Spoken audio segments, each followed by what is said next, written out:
So it always goes, okay, hi, everybody. So my name is Elaine Duff. Welcome to Celebrating the Brand Ambassador. This is episode number 31. I am very honored to be here today with my guest, Leva O'Neill. Am I saying that last? Yeah, O'Neill. Yeah, I got that. And Manny Pena, or Emmanuel Pena from Diplomático Rum. So welcome, you two. So excited to be interviewing you both today. So I start off the question as I do to everybody, which is just explaining a little bit about your role. So Leva, I'm going to go with you first. So like, what brand do you work for and what are your responsibilities? All right. So I work for Lyres, which is a non-alcoholic spirit. My role is to be a brand ambassador of Benelux, or it's Netherlands, Belgium, Luxembourg, and also Baltic states. So Latvia, Lithuania, Estonia. So that's my territories. And what I do is mostly I support venues and educate people and especially bartenders and on trade on how product can be used, what opportunities we have, how we can activate it better. But also sales is something I do.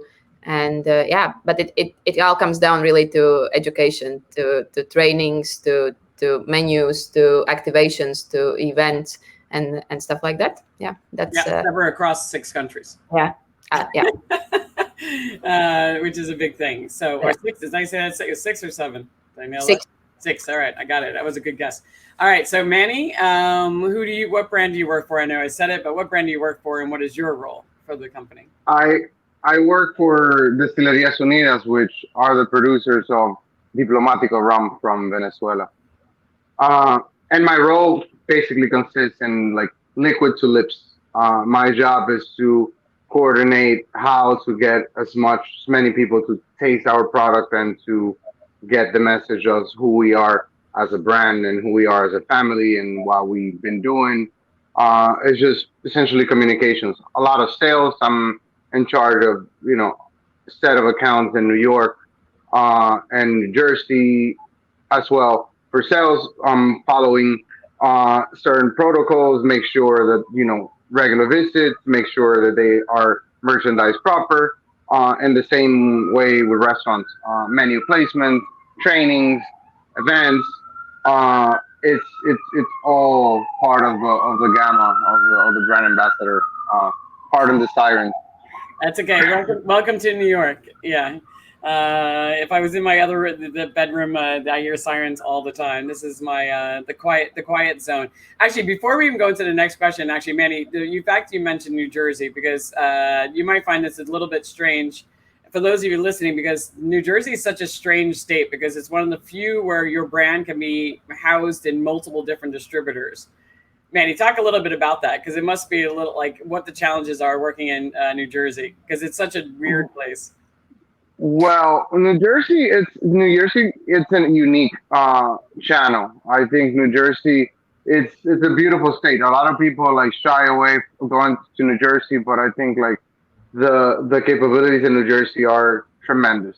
Historically, the state it's a franchise state. So once a house reps a certain brand, even if they're not doing a great job, if you want to take your brand representation to another house, the first house remains with those rights, which it's tricky for older brands. New brands who are starting, they just go to whoever is the hottest, freshest, but maybe in 10 years they will not be in that same place and they have to go to another distributor. So that conflict it's very hard, and it's very hard to get out of those old contracts. So that's what makes New Jersey like unique and challenging in the same way. But nonetheless, like the water business, the casinos, Hoboken, it's pretty cool. It's not New York in the sense of organization, but I think New Jersey has a lot of potential for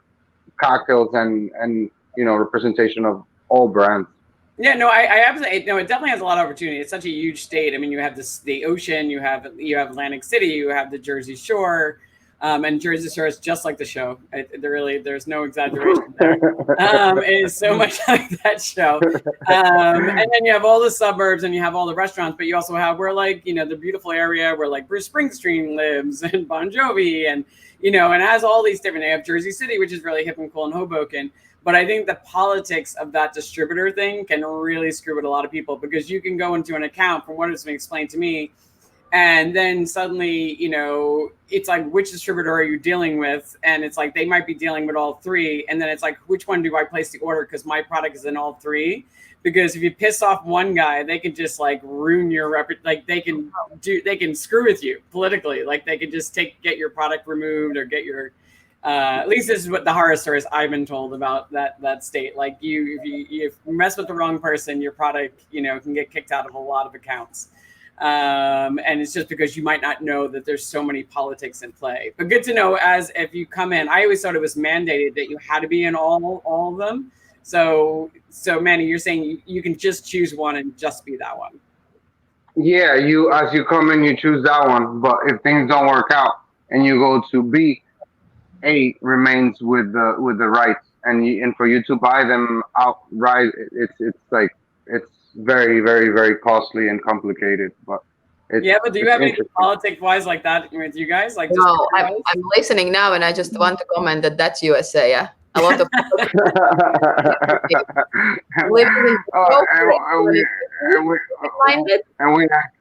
we're not getting into. But like before, when we had previous distributor, but when Gallo came in, their legal team clean up, because they don't do any duels, so they went through the process of breaking those contracts, and just because they have their own distributor in New Jersey, so that's why they just pulled it out. But before that it was pretty messy. But now we're pretty good. But like there's other states which are like horror states, like Pennsylvania, like it's a super controlled state that you are like, the state needs to buy a case from Diplomático, and then the restaurant needs to go and place an order for that case of Diplomático. It's really, really, so it affects us. Like restaurants, they have to go to a liquor store and buy their supplies, whatever they're gonna need. So it's like a cash and carry. So it's really, from state to state, it gets funny, and even if you go across the border to Canada, it's even crazier there. Each commune holds their own control on alcohol, and that's a nightmare when you have like 300 people from one single country placing different orders. It's pretty fun.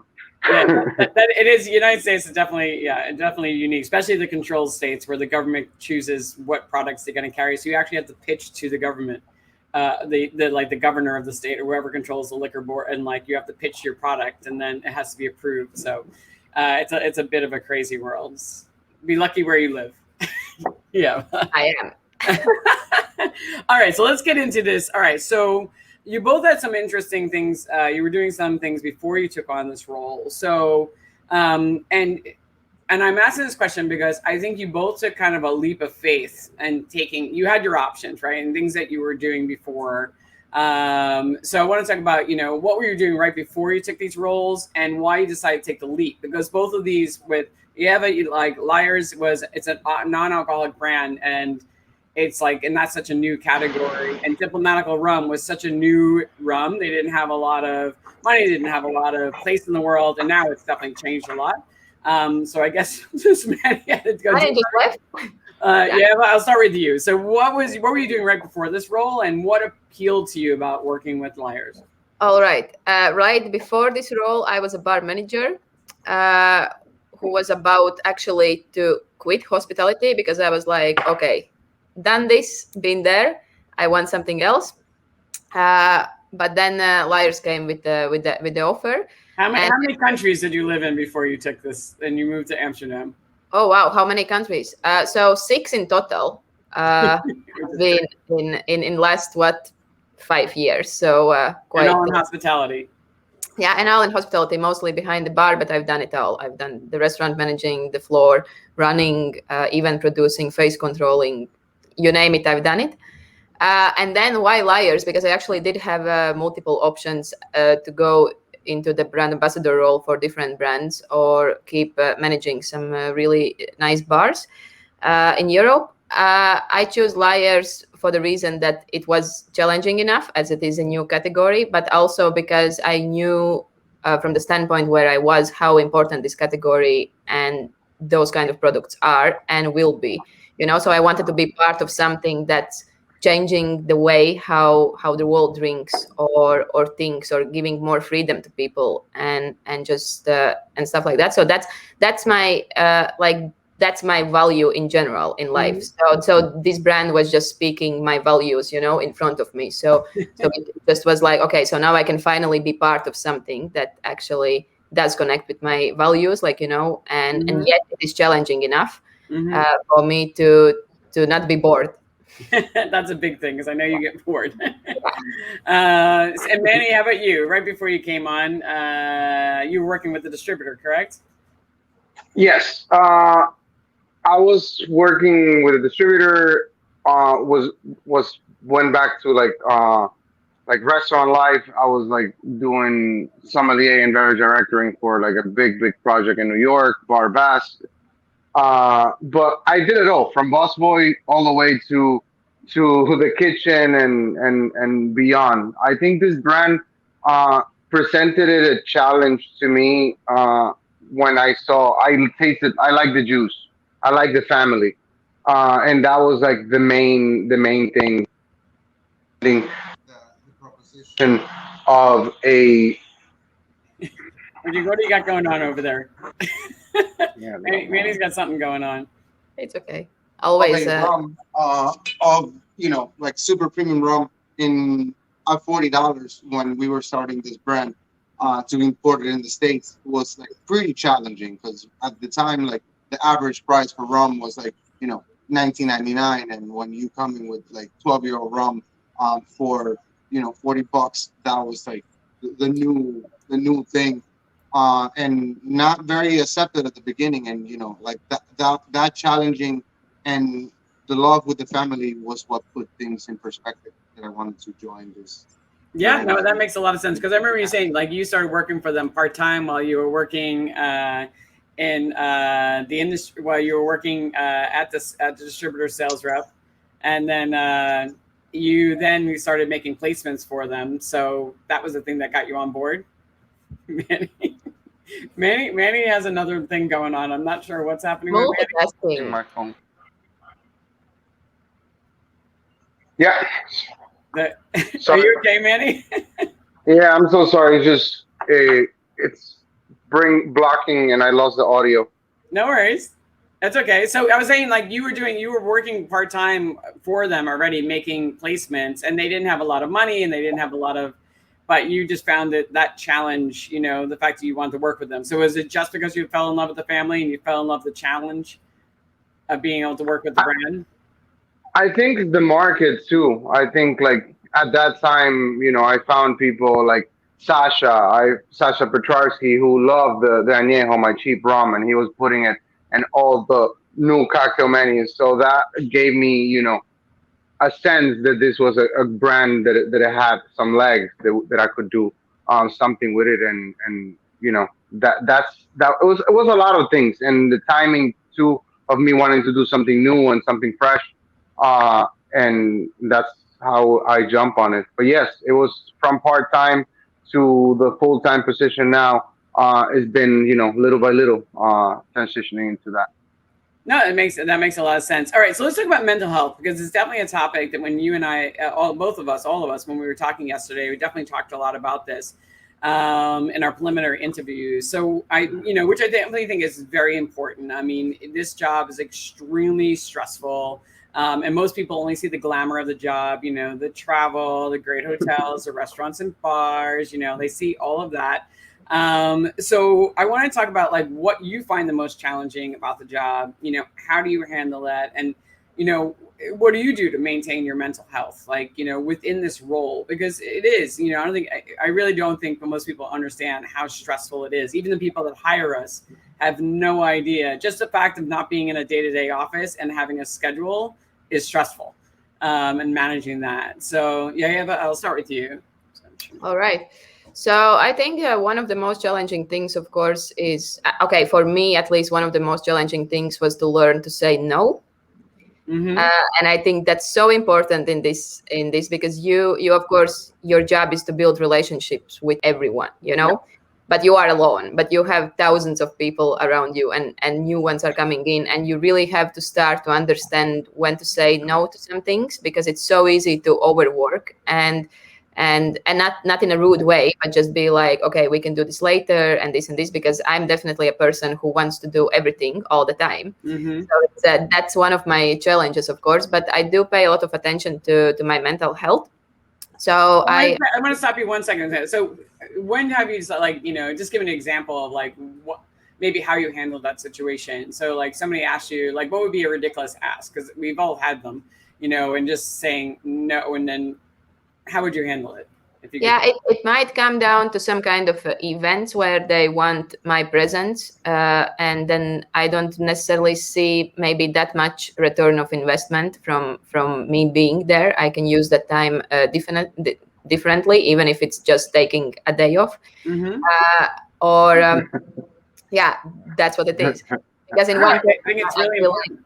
Yeah, I think it's in some point it's so easy to slip away from that. Like, you know, it's so easy to not have a day off or vacation in this position that it's so easy to get into that, you know, rhythm that you forget that, okay, that no can actually mean so much more, you know. And yeah, that could be done, or of course, to when it comes to the team trainings, to make sure that you don't schedule too many of them maybe in one day or something, because then also, of course, when you have like 10 of them in one day, you will also not be at your best at the last ones maybe. Mm-hmm. Or you will just really push yourself through. So it comes down to a lot of requests, of course, or where you, because there are people, everyone has some ideas, and everyone thinks like, oh, I'm going to pitch this idea and it's a great idea, so this brand definitely wants it and something. So you have to find a way how to be like, okay, hey, maybe we can do this later, or maybe we can adjust this bit differently, because you know, of course, from the brand side that maybe this isn't that interesting always. Yes. Or from your own personal you know, capacity, it's like, okay, can I actually take this on, you know? And it comes down to like different online events nowadays, and to being present in different openings and everywhere. So that's, I think, quite a challenge, at least for me. Mm-hmm. And I mentioned that I do pay a lot of attention to my mental health. So yeah, not it's not always that perfect, as I'm gonna tell now, but I do meditate every day. I do sports. I do take at least one day off per week where I'm completely off, even if it means saying no to my friends, because I need that me time, because I'm with people all the time. So yeah, even if it's easy things like that, just doing things for myself, even if it's traveling for 2 days to somewhere else, to just change the scenery, like, you know, to read a book, to do whatever makes me happy, to go for a dinner alone. Yes. You know, or somewhere outside of where you normally go or something. So even small stuff like that really, really matters, and it makes you, I think, also better in what you do over time. Absolutely. And you also mentioned that Lyres also gives you days off for mental health. So yeah, Lyres pays a lot of attention to mental health in general. So it's been, because, well, see, Lyres launched in 2019 in July, and very soon after that was a lockdown. So, and it's a global company, it's a new company, so it was all this crazy mess.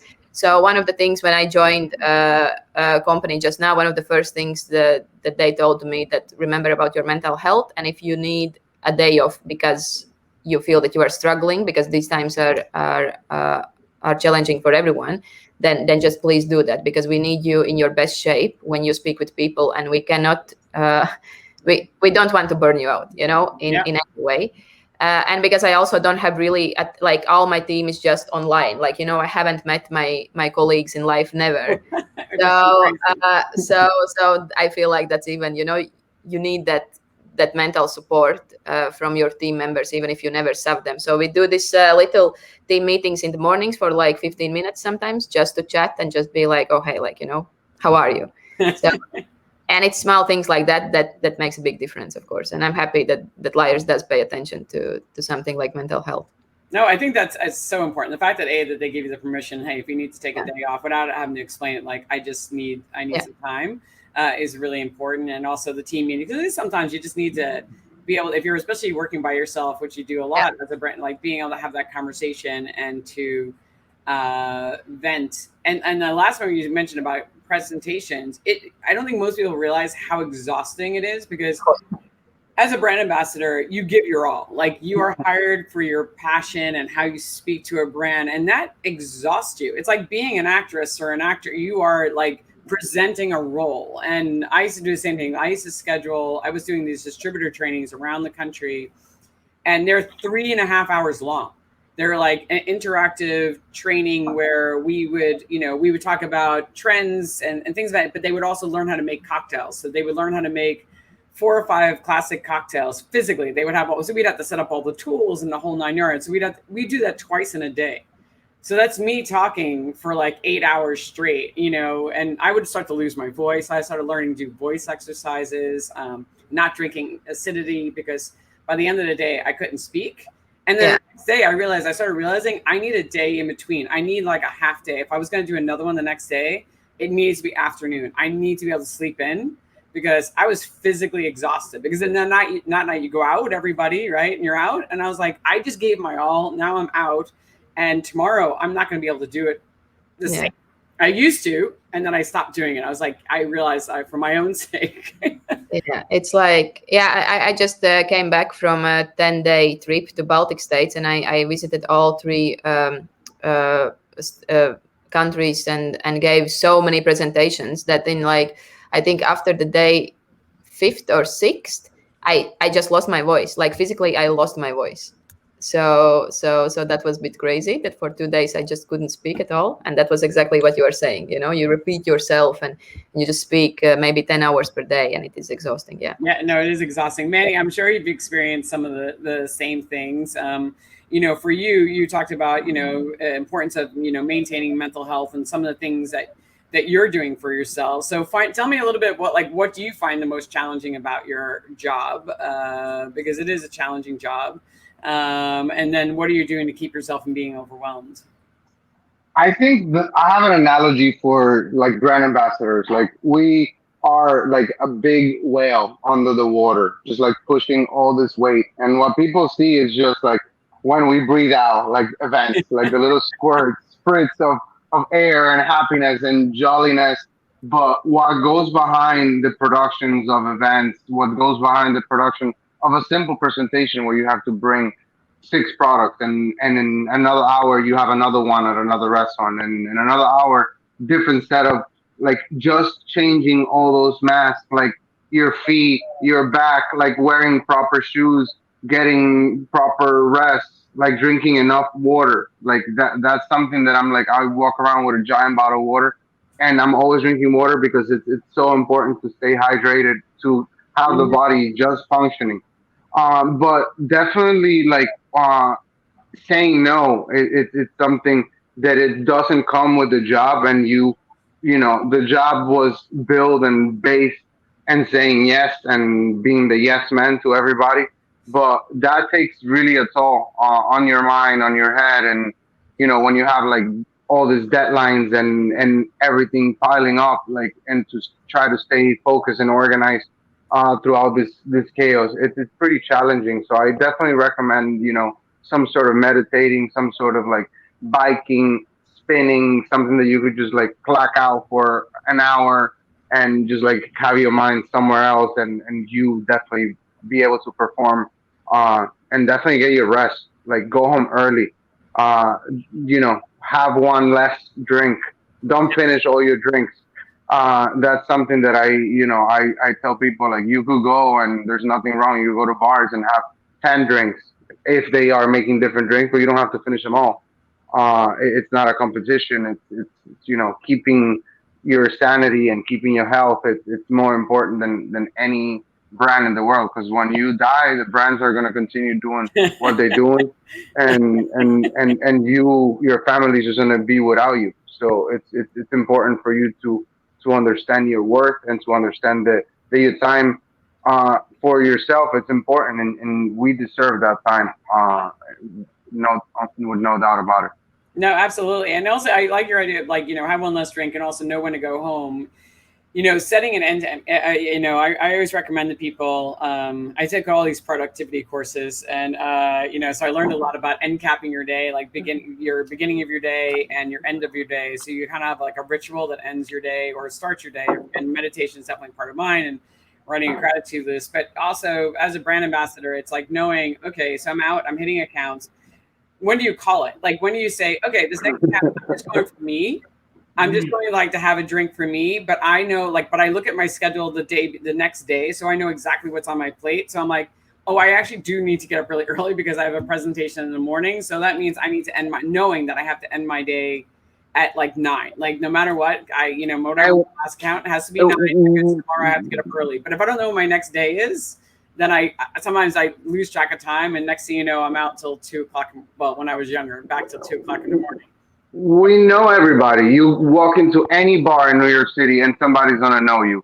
And somebody's going to want to buy you a drink, and somebody's going to want you to stay a little longer, and that's like, so I think like going with a good plan in strategy and like go home early. Yeah, just knowing I'm going to end by 9 no matter what. And I was going to say, on saying no, I started learning to, one thing, it's kind of cheating in some ways, but when I started realizing people were just asking me to do events like on a Saturday or a Sunday, and it was like stupid stuff. It's like, you don't need me. You need like the sub me. Like there was like lots of brand ambassadors. I was like the senior brand ambassador, and like, you know what? I've earned my stripes. I don't need to spend my weekend like bartending at your, somebody's party or whatever it was. So I'd be like, I have a wedding. I had a lot of weddings. I was like, nope, can't do it. I have a wedding, or like it's my mom's birthday, and it'd be amazing. It'd be like, oh, no problem. And they would just move on to the next person. Like it wasn't thought. But it's so funny because it's actually so wrong, because if you would just tell, well, hey, it's my day off. Yeah. So why that doesn't matter as much as wedding or mom's birthday, it's just a weird, it's totally wrong. Priorities in people's heads, like, yeah, like it's weird. And I did start to tell the truth. I sometimes like broke it down one time. I would say to my boss, because my boss would be like, well, they really want, and I was like, if it was somebody senior, it was like the senior executive, of course, if I have Menez is, the president of Diageo asked, of course I'm going, because he doesn't only trust so many people in his house, so he knows me, so I would go, right? No matter what he asked, of course I went. But there were just certain things I just knew I was just the first person on their list, because that was easy. They knew me. But it was like something like, a liquor store tasting. Yeah. It wasn't even like a premium liquor store tasting. And they could have like a promotional model do it. And I one time I had to break down for somebody, and anybody's watched the show has heard me say it before, like, do you know how much money I make? Like, it's not like I'm like living large, but like, this is my salary. This is how much this is going to cost for, like, you could get it from, like, you want me doing more important things. Like, and these are all the other projects I'm working on right now. So I'm going to have to take 5 hours out of my day, not work on this, which is like sales goals or something, to do this. And they were like, yeah, that's a good point. I'm like, so like, I finally got mad one time. I was like, we need to break this down. Like, let's just break it down. But yes, saying no is definitely one people have talked about a lot. And definitely having rituals for your day and going outside. Really important. Getting outside. All right. So I want to talk about, what are the challenges of working with a non-alcoholic brand? Like, there's definitely a challenge. It's a new category. So for you, what is it? Well, there is nothing that's not a challenge. Yeah. Well, it starts with the fact that it is a new category, and it goes farther to the fact that there is such a stigma around this category in general, like, because the products that has been, in around like last couple of years are not necessarily maybe reaching the expectations of people or something. But that the science goes forward, of course, and the products becomes better and everything. But to change that perspective in people, like, you really, like, that's one of the challenges. And even to just educate people about that the category exists itself. That's like, and then you tell like, oh, hey, you know what? We have alcohol-free rum. And everyone is like, yeah, what's the point? And then you again and again and again and again. So the challenge, I think, is a lot. Of course, like about this category, everything is a challenge as it is a new category. But also to kind of, without giving people a taste of it's very, very hard. So you really need to get the liquid on the lips, and then the conversation goes very differently. Before that, they're just listening to you and they're like, what are you saying? Like, like, I don't get, like, what's the point? And so you have to, there is a lot of, and even when I'm going out on Saturdays or something with my friends, and then again in industry meets, and they're like, oh yeah, I heard of this and this and this. And then again, you just like, and you have to explain and explain and explain why is it needed and everything. So yeah, that is the challenge. Like, the new category is a challenge, which I'm happy about because I'm happy to take the challenge, but it's definitely is a lot. Yeah, no, that is definitely a challenge. Like just entering a new category. I know my husband has to do it. He Geneva. I mean, Geneva's been around since the 1600s, but most people don't know what it is, and they still think it's a gin. And he's like, no, it's more like a whiskey. And having that conversation, and then how do I use it? It's definitely a challenge when you have something that's so new to people or just not familiar. And for you, like, where do you see like the category growing to? Like, what would you like to see? Well, right now, alcohol-free spirits is actually the fastest growing subcategory in the world. So it's not even big enough to call itself a category yet. So it's actually just a subcategory, yet it is the fastest growing subcategory in the world right now.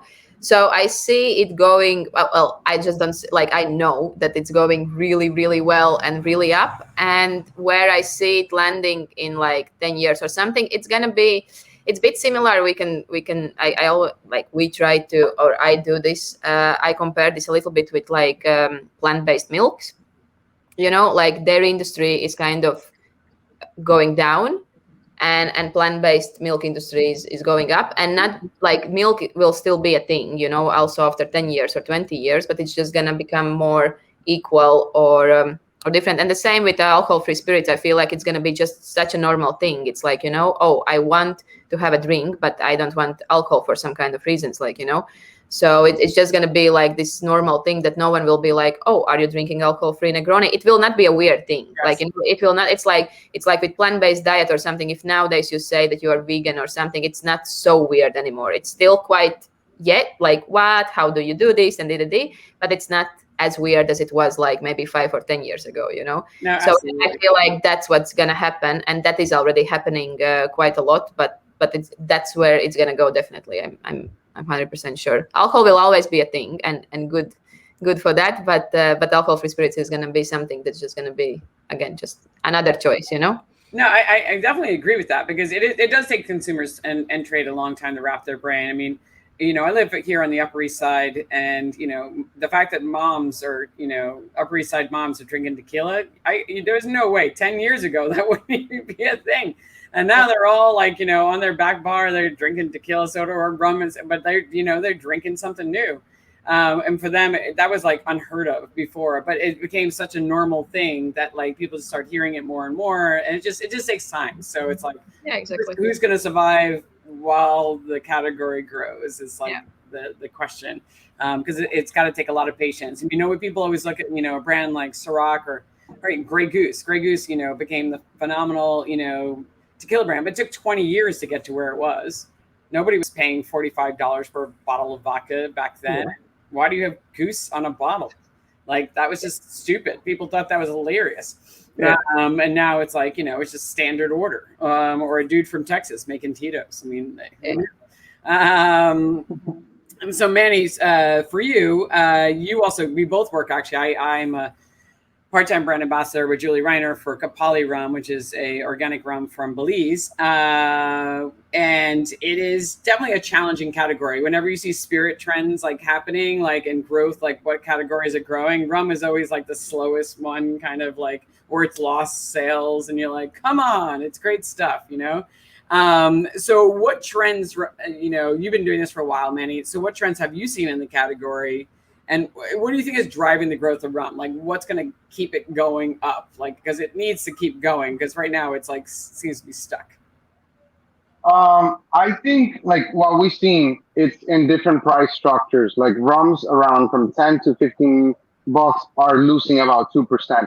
Rums from around 20, they are losing. But rums in the premium category are growing at a staggered rate. Like bigger increases, like I'm talking about like double digits, like 11, 12%. our brand in particular is growing higher than that. But we attribute that, pandemic has a lot to do with people making their own drinks, and I think price points as well. For people making an old fashioned, which they were getting at a restaurant for $15. They buy a bottle of Diplomático, some bitters, and some oranges, and they have 10 old fashions. So it's more of that, and I think the where I see the category continue growing, it's us taking business from the other brown spirits, from bourbon, who's like right now are extremely overpriced because of the demand. Like, and I think like if more people get to see how well rum or premium rum is made, different than the cheap rum that they used to drink in college, that's what's going to drive, I think, more and more sales to the premium category. No, that makes all the sense in the world. Like anything, it's about education, right? So that's why we all have jobs. It's about educating the consumer, educating the trade, getting them to understand the category in a different way, and most importantly, how do you utilize it? How do you drink it? What do you do with it? And I'm sure, Manny, you have this argument that it's not sweet. Like, it's just because it's rum and it's made from sugar doesn't mean it has more calories than something else. That's I hate that conversation. I have that conversation so often. Or that it's sweet. I'm like, there are rums that are sweet because they add extra stuff in there. I'm like, but if it's a good rum, it doesn't have anything added. But I agree with you. That's what's driving the growth, stealing away from other categories and getting people to drink it like they would other favorite classic cocktails. All right. So both of you guys have, you both work with multiple distributors, right? And Manny, for you, multiple distributors across states. And then for you, it's like, oh my God, I just had a brain fart. In multiple countries. So building those relationships is not always easy because there's different, even though it's across state lines and we're all in America, people from New Jersey are very different than people from New York. People from Manhattan are very different from people from, Brooklyn. We have very different personalities. So what do you do to build relationship with those distributor teams? And then what are some of the things you've learned to keep in mind? Like when you're meeting people from different backgrounds, different education levels, just different cultures, there's definitely things you have to adjust to. And not everybody, if you're young, for us, we take it for granted because we naturally know how to do it. But if I'm a young 21-year-old new brand ambassador, I might not know. Like I might treat everybody the same because I'm not that worldly. I haven't done that much traveling. So that's why I'm asking this question. So I'll start with you, Eva, like building relationship with distributors. I mean, you have to go to different countries, and then how do you adjust, Okay. So for me, what I do on daily basis, I have monthly call with each of the distributors. Mostly to just, because there is a lot of things that we want to follow up or catch up with. But if there isn't so much, I still keep the call and just, spend some time with them, even if it's virtual. I also feel like it's very important to find the time, an opportunity to spend the time like a private, like to know those people better outside of the job, like to go for a dinner or something, and to build kind of maybe not friendships, but just build relationship also from that side. And another thing is that I'm always trying to be very available for them for any kind of questions and a bit on the speed call. But then it's again come down to, of course, saying no sometimes. But yeah, I feel like that the constant, remember to send a nice message once in a couple of weeks or something. Hey guys, you are doing a great job, and even small things like that adds up a lot. Like, or let's go for a dinner or stuff like that.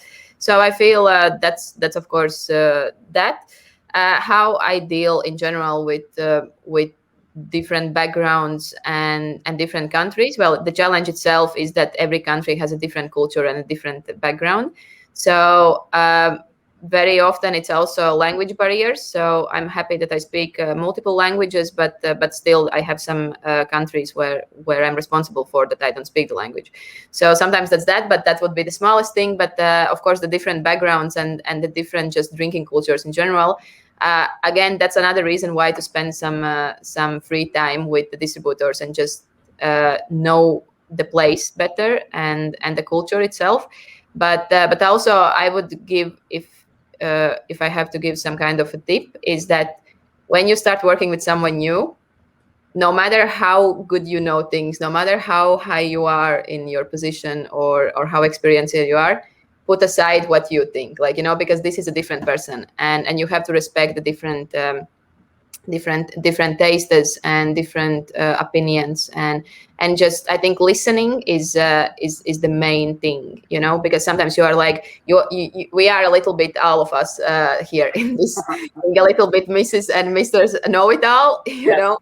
And that's something that has to be like, okay, now I'm shutting that down and I'm really listening to what that market wants, what that market drinks, how I can, and then maybe I don't like it, but it's not like, well, it's not up to me to decide what people are drinking and what's a good drink or no.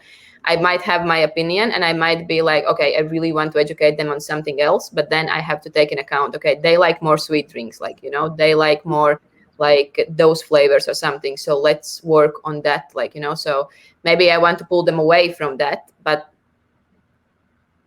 again, it's not up to me, like, so no, I think that's a great I feel like just listening and keeping very open mind and just soaking it all in is the ultimate tip, in this. No, I think keeping the open mind, because it is true, and Manny, I'm sure you experienced it. It's like, we do have a certain expertise and a level, and where classic cocktails are drilled into our heads, fresh juices, balanced drinks, and so you come in there and you have to just adjust, because you're like, okay, so I could be a jerk and try to school them and tell them that what they're doing is wrong. Like, this is all wrong. You're making your drinks too sweet. It is. And you want to, you're so tempted, because you're like, oh my God, like, this is the worst drink. And like the daiquiri is like, 100% sugar, very little lime juice. And I have just, so, it's more having that conversation, like, oh, this is an interesting way of drinking it.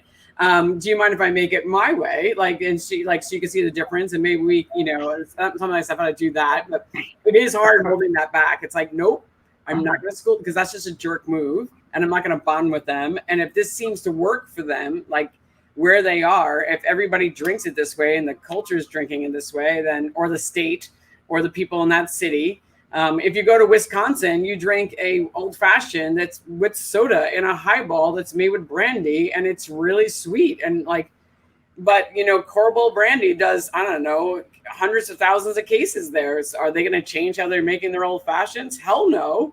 That's how they drink their old fashions, muddled with a lot of fruit and sweet and soda. It's, it's like, that's you get a choice, sweet or sour. So it's either 7-Up or sour. I think it's like 7-Up or ginger beer or something like. It's crazy. Wow. In your old fashioned, and they've been drinking like that forever. And I'm like, I'm not going to change it. The only thing I can do is like, hey, let's try it without Corbel and just put my whiskey in there instead. And if it works, great. Then I've managed to fit into their world, and I've managed to get volume. So yeah. So I'm sure if you experience like some things, you're like, whoa, that's weird. But it is about holding back your ego and having no ego. I think, like, if my suggestions, it's like two things. Like, it's, first of all, it's not personal, it's business, but you have to make it personal. You have to get in these people's lives. You have to get in these people's minutia. I think our best help and my biggest recommendation to anybody who knows me, they see me walking around with a little book, and there I keep tons of notes, which then I translate to digital, where I, in a second, I know your daughter's birthday, and in a couple months, like, I ask you how that birthday went, and you immediately feel that emotional connection, which doctors use with us all the time. I mean, like, your file, your medical file, it's, yeah, a little bit of medical files, but like the other half, it's like personal notes on you, on the rash that you had 2 years when you went to Cancun behind your neck, and when your doctor asks you, like 2 years later, it's like, have you ever gotten that rash? And you'd be like, oh my God, this person really cares for me. He loves me. Like, he's like, so it's working that emotional state of sales, because we are ultimately we are salespeople. We are selling ourselves, and I think like notes are a great way of keeping those, like, like sharp things that you could just put in your pocket and use for later. I think that's a great idea. And as well, what you guys said, like, like my grandma always said, people have 2 ears and 1 mouth. So do double of the listening than the talking. And sometimes because of the positions that we are, we love to hear ourselves talk. But sometimes it's in most times and often it's like it's better for you to shut up and let the other person. They're gonna give you the tools. They're gonna give you the tools to you who gonna take him and hang him with. Just let them talk. Let them spill the beans over the table. Even if it's mad, even if somebody is like giving you bad feedback, they are giving you feedback for you to listen. When you go to a restaurant and somebody tells you, "Oh no, everything is great. I will order next month." Very polite, very good. I don't like to go there. I like to go with the guy who'll be like, "Get out of my restaurant. I don't want to ever see you here. Your company's bullshit. Like the distributor is this, blah blah. I had a delivery. You guys messed it up." That guy is actually giving you an opportunity for you to fix those issues. The other person who's like calm and shut down, it doesn't care about you. But the person where there's emotion, there's somewhere that we could get in and with action and with the right action, fix anything. I think that's my theory. No, I love it. And I love the idea of the relationship plan because I do that too. I do keep notes on people. I call it a relationship plan. So it's a practice I started. I took a networking course and it was about building those networks. And it was about so I meet somebody and I will make special notes in my file. And I'll also put in in my calendar, a reminder for their birthday. This is something I just started doing in the last year and a half. And then I'll make notes if we had a conversation and you told me about your job, because I forget. I always say it takes me 3 conversations to remember the conversation I had with somebody. That's why when we talk, I type everything up because it's you could have told me about your wife, your kids, your dog. And I felt terrible because we would have the conversation and maybe they remembered and I didn't. And I was like, oh man, I feel terrible. So now I know that by myself. So I was like, I'm going to start making more notes. And bartenders, I would have a note in my file. I go into the Nomad, the guy that looks like Luke Skywalker. Yep. His name is Adam. He just went on, I would always relate people with celebrities. But with the distributor, I think that's such a great idea because they are, and you said, take them out personally for dinner and get to know who they are and their family. I remember the first time I didn't know that's what I was supposed to do. I didn't know when I went to lunch with them that I was supposed to pay for lunch because nobody told me. It was why am I paying it's lunch? And I was angry at it. And then I realized later on, I was oh yeah, you're supposed to do that because I was young at the time and I just didn't know. But these are all great points. Just getting to know them personally, taking down some notes so you remember some things that you can bring up with them later on. I'm always so impressed. My husband remembers conversations with people. And then when he gets home from a trip, he's always at the post office because he will have bought a book or something he saw because this person mentioned it once and he'll remember it and he'll buy it and send it to him as soon as he gets home. Or he picks up, he'll be in another country. He's I remember Lou, he really wanted this gin while we're here. And he'll search for it and buy it and bring it home for him and then send it off. And it could have been a year ago, but he has it in his brain. It's very thoughtful that way. And I was I need to do more of that. So it's a good habit. People remember that.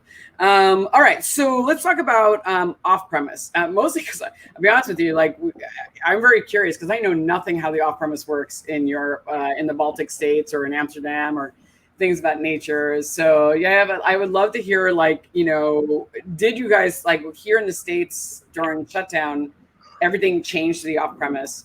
And suddenly that became a big focus for a lot of brand ambassadors who never usually went in there before. So what was it like for you guys? So yeah, I already mentioned that Lyres launched a little bit just before the lockdown. So, and as a new company, of course, that was a big, okay, what's going to happen now? We're going to survive or no? But what actually happened, Lyres paid a lot of attention to online business. So our e-commerce was what saved us, and it went so much up. So our marketing team and e-commerce team, which at that time, the e-commerce team was one woman. She basically saved the company in terms of the e-commerce just went up, but Lyres really did a lot. So we were in front of everyone in Instagram, Facebook, everywhere. It was such a it was crazy how visible we were. And then what we did, and I think I might be wrong, but I think that we are the only brand who ever done this, but I might be wrong. So what we did is when people were buying online from us a bottle, they received an email that they can schedule one-to-one session in Zoom with some of the brand ambassadors. Wow. Or learning how to make drinks with this product, or just learning about the brand and stuff like that. So then they could schedule it through like Calendly, the same system you are using. And then we send, then we see it coming through our emails, then we send through like the ingredient list and everything they have to prepare for the session. And then we give this one-on-one session, which really kept our customers close to us as a brand. And of course, in the session you mentioned, okay, you have these 2-3 bottles, so now we're going to make these 2-3 drinks. But if you buy 1 more bottle, you can make 5 more drinks, and or stuff like that. So, and then afterwards, of course, the follow-up is super important. So after the session, we always send out the email of like, thank you, and this and this, and here's the recorded session if you want to rewatch it. And here's the 10% discount for your next purchase and stuff like that. So, and that worked so well. But I'm speaking here now about hundreds and hundreds of online workshops per month. That's amazing. That's incredible. That's crazy. So right now we are actually hiring a person who's going to just handle this, because we want to continue this, and brand ambassadors don't have time anymore for this. But it was such a big success. People were loving it. And of course it went through social media, people coming back to us, like, buying more. And just we just won their hearts and love, like, being really present in the times when it's very challenging. And of course, almost none of the sessions went actually 15 minutes. It's always longer. Yeah. So and people want to speak just a little bit and about you and this and this. So it's again a little bit this no thing, but it was very lovely, and I think it was very, very important. So no, like, that's incredible. I haven't heard anybody doing that. Yeah, so we did sign some big deals, like with Tesco in Ireland during I think it was during the still pandemic and like the lockdown and stuff like that. So of course that also helped, but e-commerce was the main for us, because we were not so big yet. We were big in Australia and quite big in USA, but not yet in Europe. We were just entering the Europe, like, couple of months here. So not even that much. I think even maybe a month or something. So it was e-commerce who I popped up in my feed. That's why I thought I had it, because it kept popping up in my feed. So so it was in there. And I definitely know people were doing tastings, and I know Manny's going to talk to this about tastings with companies, but not that way, not operating it through e-commerce and then scheduling it that way, which is genius. And it also probably gave a secure feeling for all your brand ambassadors, because they had something to do consistently, which was a big problem for a lot of brand ambassadors. I would talk to him and everybody was like panicked, like, am I going to lose my job because I have nothing to do, or I'm not as busy as I normally am? And that's always a fear of a brand ambassador, because you're like, does anybody know how all the stuff I'm doing? And if you have a day that's like not hectic, then you start to feel like, am I working hard enough? That was always a constant fear of mine. And you always are. It's okay that you don't have a hectic. That's my thought. Manny, you can agree? Yeah. I mean, yeah, the whole off premise changed, but yeah, hectic days are part of like everything. Like today by noon already, I live in Harlem, and I already went to like 30 miles to Kearney, New Jersey, picked up 20 cases, brought them to my storage, and came here and did my hair and all that. So it's like it's definitely. But I think during pandemic, we got very creative with, trainings, like reaching out to like larger companies like Google, Amazon, where they had people at home not doing much and trying to engage them with your product was a way for us to connect at that level. And it gives us like tons of success from that end. As well, something that helped us was to being set up in a platform called Drizzly here in the US, where people were able to just order in the app, and we had like coupons already set up, and it was like everything was happening as before the pandemic. We literally just like finished setting up Drizzly in February, and then everything just hit here in like March, April. So it was like perfect timing for that. But definitely like the channel reviving it like in the channel here, it was something that not many brand ambassadors even pay attention. That's another person's team. That was like merchandising, that was like retail teams. But now with the pandemic, we were able to like survey a bunch, pretty much the universe of all liquor stores in New York, see who had a presence online with a website. Two, we saw if our products were, was a correlation of price, if it needed to be updated. So that gave us an excuse for the people who were active to reach out to them. Like, let's change the picture, the images on this website. So engaging with them and then developing like certain programs. We did like old-fashioned kits. So people will buy a bottle, they will get like a mixer and bitters, and they will go home and make like for the planas. We did like shaker. We had a QR code that people just like scan, and it will take them to a video where they are shown how to make that cocktail. What you guys did was brilliant, but that sounds like a tons of work. That it sounds like I would have jumped out of my window. But I think like that's what people are looking for, connections. Like, it doesn't matter at what level, but like people want that personal connection. People want that extra attention and everything they doing. And like, I think now I'm focusing half of my time in the retail channel, which I think is important, and the other half for restaurants, which are like reopening and recovering. But understanding the channel, it's pretty cool, and a lot of potential for any brands. Yeah, what did Spend some time in retail. You learned about them, like, why it was so, like, some of the things you learned about working with off premise that was different than the on.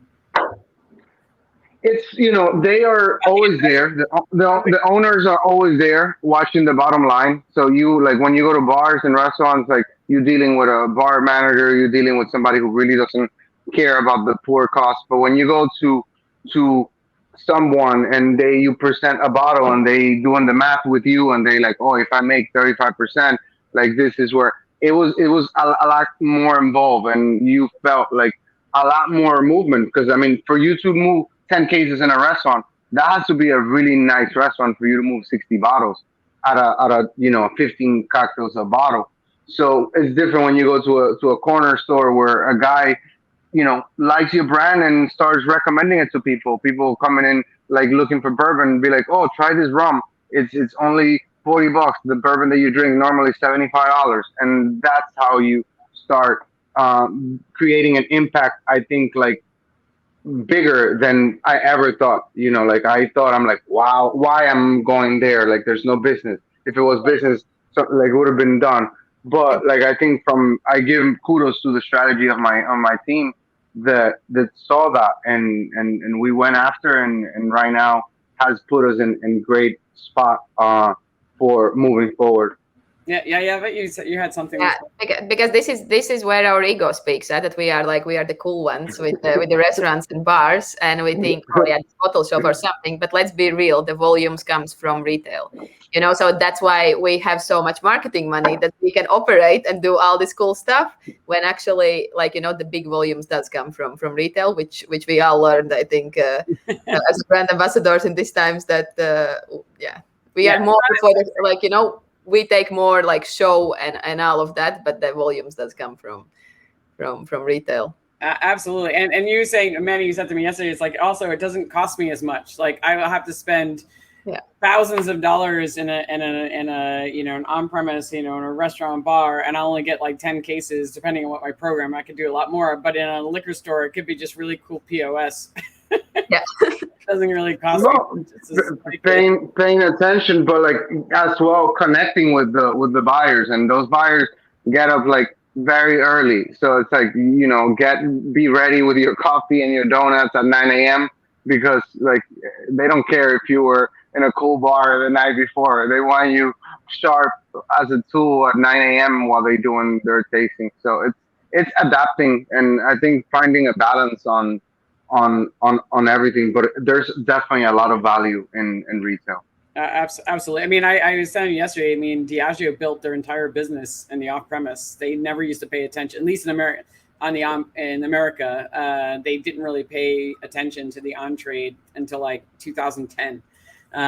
Like, really get invested. I mean, 2005 we were starting, but yeah, it was like a struggle. It's like pulling them, like, come on. And I didn't realize it, but I know it's different in Europe, but in America, yeah, they just built it in the off-premise. A lot of the brands were built there, and they did a lot of their volume. So it's definitely if they're doing it, and I think they're doing something a little bit right, since they're on the large drinks company, maybe a little bit. All right, so let's talk about this. So working with, we kind of touched upon this before. So working with different accounts, right? You have various expertise, different cultures. Tell me, what? Actually, I think we already covered this before. I was going to say we talked about cultures and different drinks, but we're going to skip over that. So, all right, let's talk about now. Like the world is opening up again. What have you found accounts need most for brands? And you have, I'm not sure it's different. In every country, there's different shutdowns and things happening. So for you, going back, is it emotional support? Like, what do you find? Yeah, actually, also what Manny already mentioned, people are looking for that connection. So right now, all Europe is struggling with the staff in general. So that's where the most attention goes towards from bar managers and restaurant managers and stuff like that. But they are definitely looking a lot into the support and into the real information. Okay, how this is gonna help my business? There is no more. Sorry for my words, but there is no so much more time for everyone for a bullshitting. It's if I'm gonna do this, what it's gonna create for me and stuff like that. So they're looking for definitely paying more attention towards what's gonna be the return of investment from me listing this brand and stuff like that. And yeah, the support, really the emotional support, as weird as it sounds, but we are a little bit right now as a doctors that just needs to be hey, how are you? I hope you are fine. If you need to talk, and stuff like that, really getting that. And I feel it's not that much more anymore about POS, in general, branded glassware and everything. Everyone is a little bit tired. Depends from the venues, of course, and countries and stuff like that. So right now, I think everyone is really more looking into okay, how can you promote the place, via your channels? How can you help me to earn more money? Let's be real. So so I feel that's what it is right now. You have to, yeah. It's not much about sales and getting your product. It's really okay. Be my friend and help me make money. Be my friend, and I want this product, but I want to see how this product is gonna help me to earn more money. Or to sell more, the average check, how it's going to go up, and to attract more people to my venue, and how your brand can attract more people to this venue because you are promoting it, and stuff like that. So it really comes down to that, at least in Europe. No, it makes a lot of sense. I don't think it's much different here. But Manny, what's your feeling? What do you think accounts need right now? I think accounts definitely need a hug. That's the first thing that they need, because they are understaffed. You go to even to major restaurants and there's a sign at the door looking for front of the house, back of the house staff. It's really hard what's happening, but you need to focus your attention. For example, we are doing 2 programs right now. One is called Healthy Hospital, which is where bartenders go sign up, and there's different workshops who show them how to meditate, show them how to do photography with their phone, show them how to do video with their phone. We are, they apply for, we are giving a few $2,500 grants for those bartenders who go through the whole program, sign up, post a picture of their artistic expression, and it's for us right now. Knocking on doors buy my stuff. I don't think that's gonna work right now. We are a brand that were built in the on premise. We were built by bartenders. We are a bartenders brand. I know Leva comes from hospitality background. That's why Diplomático is big. It's a shot of friendship in Europe. And here in the States, it's a bartender is a drink. So for us to go in and trying to push agendas, it's going to, that doesn't work. Another initiative that we are doing is for the benefit of the restaurant. We are doing with a it's called A Little Bit Better from where what we are doing, Andrew Seymour is part of this initiative.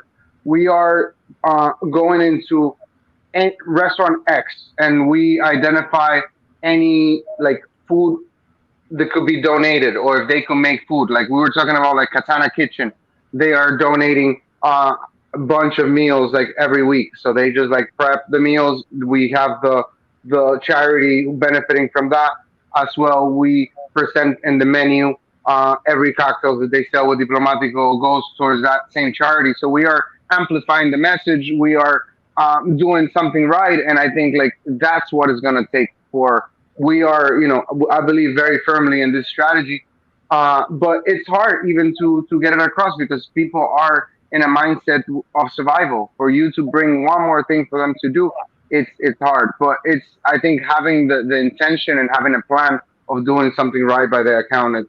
It's what I've been planning. Me and my team, like all my ambassadors from Texas, California, in Florida, we are all in this initiative and trying to make it happen to bring the on-premise back to life.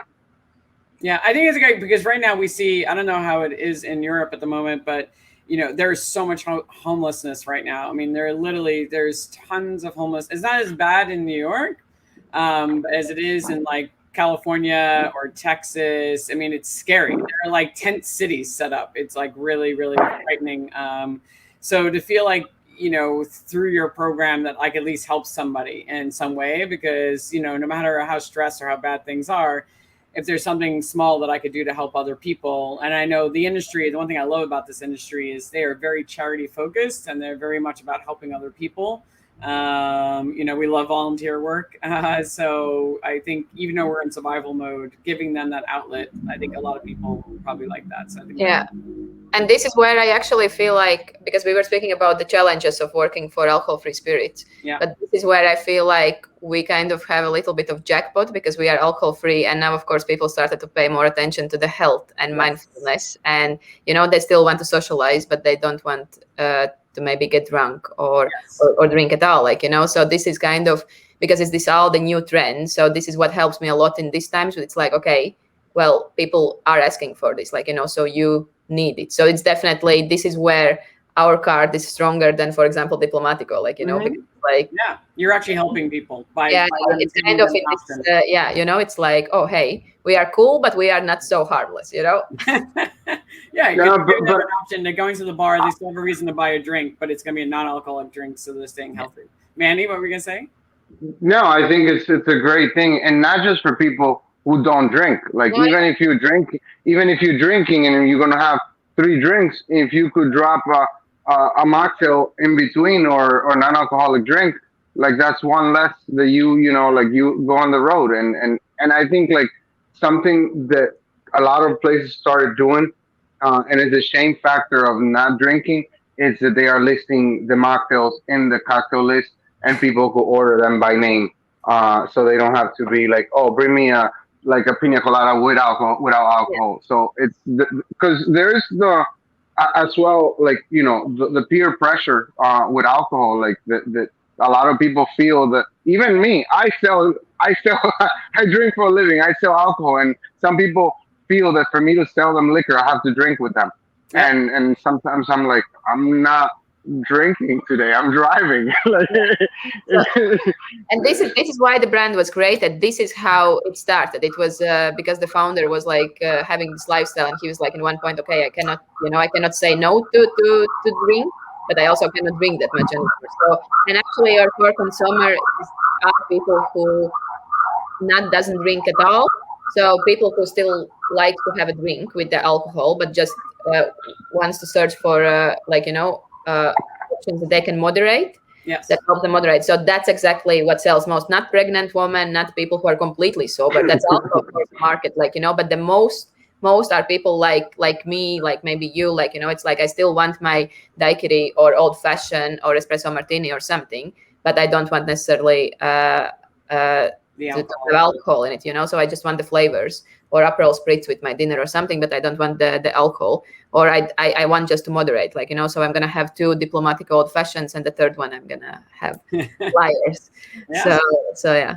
No, I think it's brilliant, and I'm excited to try it because I have not tried it, and the fact that it's a non. And you have bottles, huh? Yeah, that would be amazing.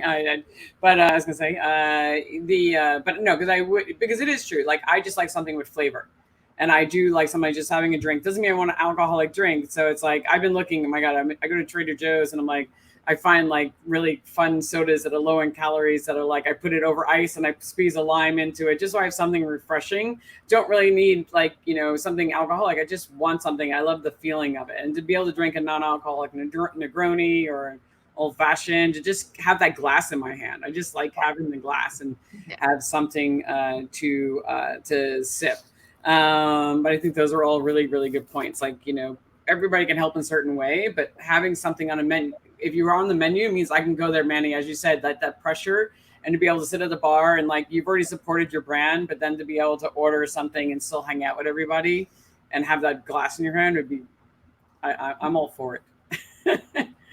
All right, so let's do the last question, which I always end off with, which is, what do you wish you knew when you first started? Because we all learn important lessons on the job that you're like, oh my God, I wish somebody told me that, or I wish I knew it before. So Manny, I'm going to start with you. Yeah. What is something you wish you knew when you first started that you now know?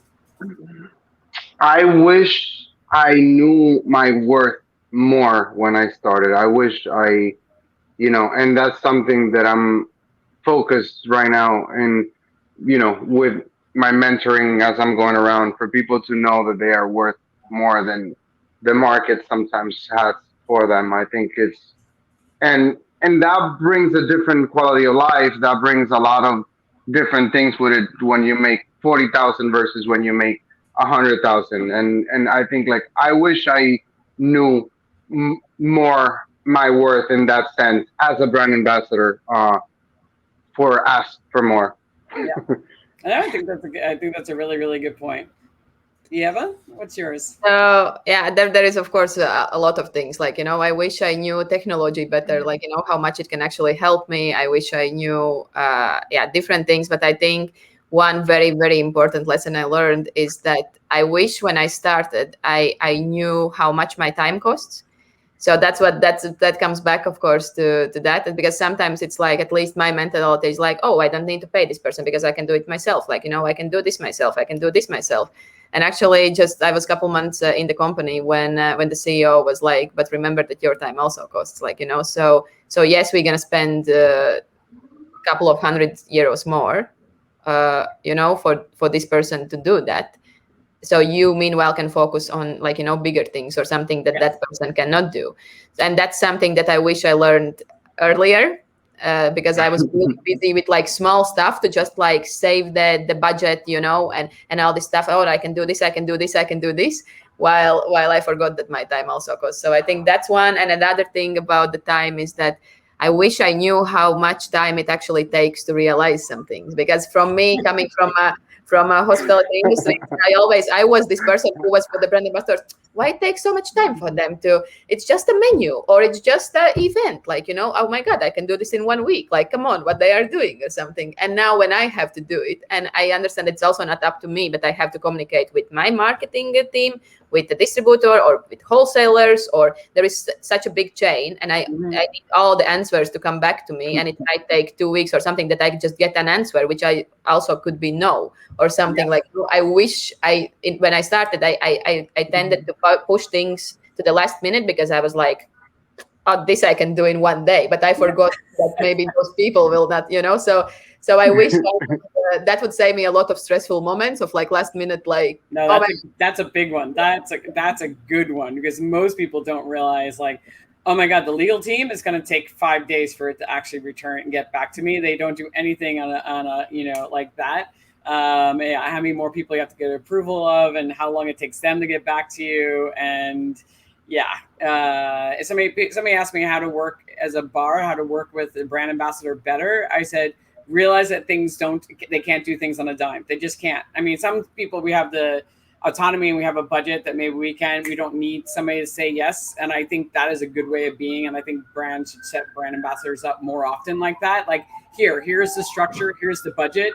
Just stay within that so you can turn things around without a million layers, because it does hurt you. But if you are going to work with a brand ambassador, find out how long. Like, don't give them a week's notice. Give them a month's notice. Yeah. Because yeah. So, but on both sides, yeah, knowing as a brand ambassador how long something actually takes to do. Yeah. I've been there. Yeah, it takes weeks for you. Like you tell me, the moment that you submit samples to a distributor and they get approved and you could pick them up, like it's not like, yeah, we have a little bit of inventory, but like if you need for an event 5 cases, it could take a month. Yeah. So it's these little things. I think that's a big one. We haven't talked about that on the show yet, and it is big how long everything takes, and realizing that it always takes longer than you think, and also outsourcing things, realizing that if you work with agencies, find out how your company pays them and if they're on a retainer, and if you can outsource more things to them. Like, I have this thing, can I just outsource it to this person? You will save yourself so much time. And because we are doers, I think all of us here, we're doers. Like, we'll carry the 10 cases, go pick up the thing. But when you start to realize you can put it out there because your time is worth money. Well, this was great. You guys were awesome. I learned a few things today. I think I do at every show, but it was really great interview. I'm glad you guys got to meet each other. And I look forward to actually seeing you both in person, Manny, maybe later on today. Yes, you will. Maybe in Amsterdam or at least at Bar Convent, Berlin. I hope so. Yeah, that would be great. So Thank you so much. No, thank you so much, both of you guys, for being on. Yeah. Thank you. I hope you have a great day. Thank you. Thank you, Nice to everybody. meet you, Eva. Thank you so Evening much. already. Really appreciate it. Bye, everybody. Have a good day. Thank you. Ciao, ciao. Bye. Bye.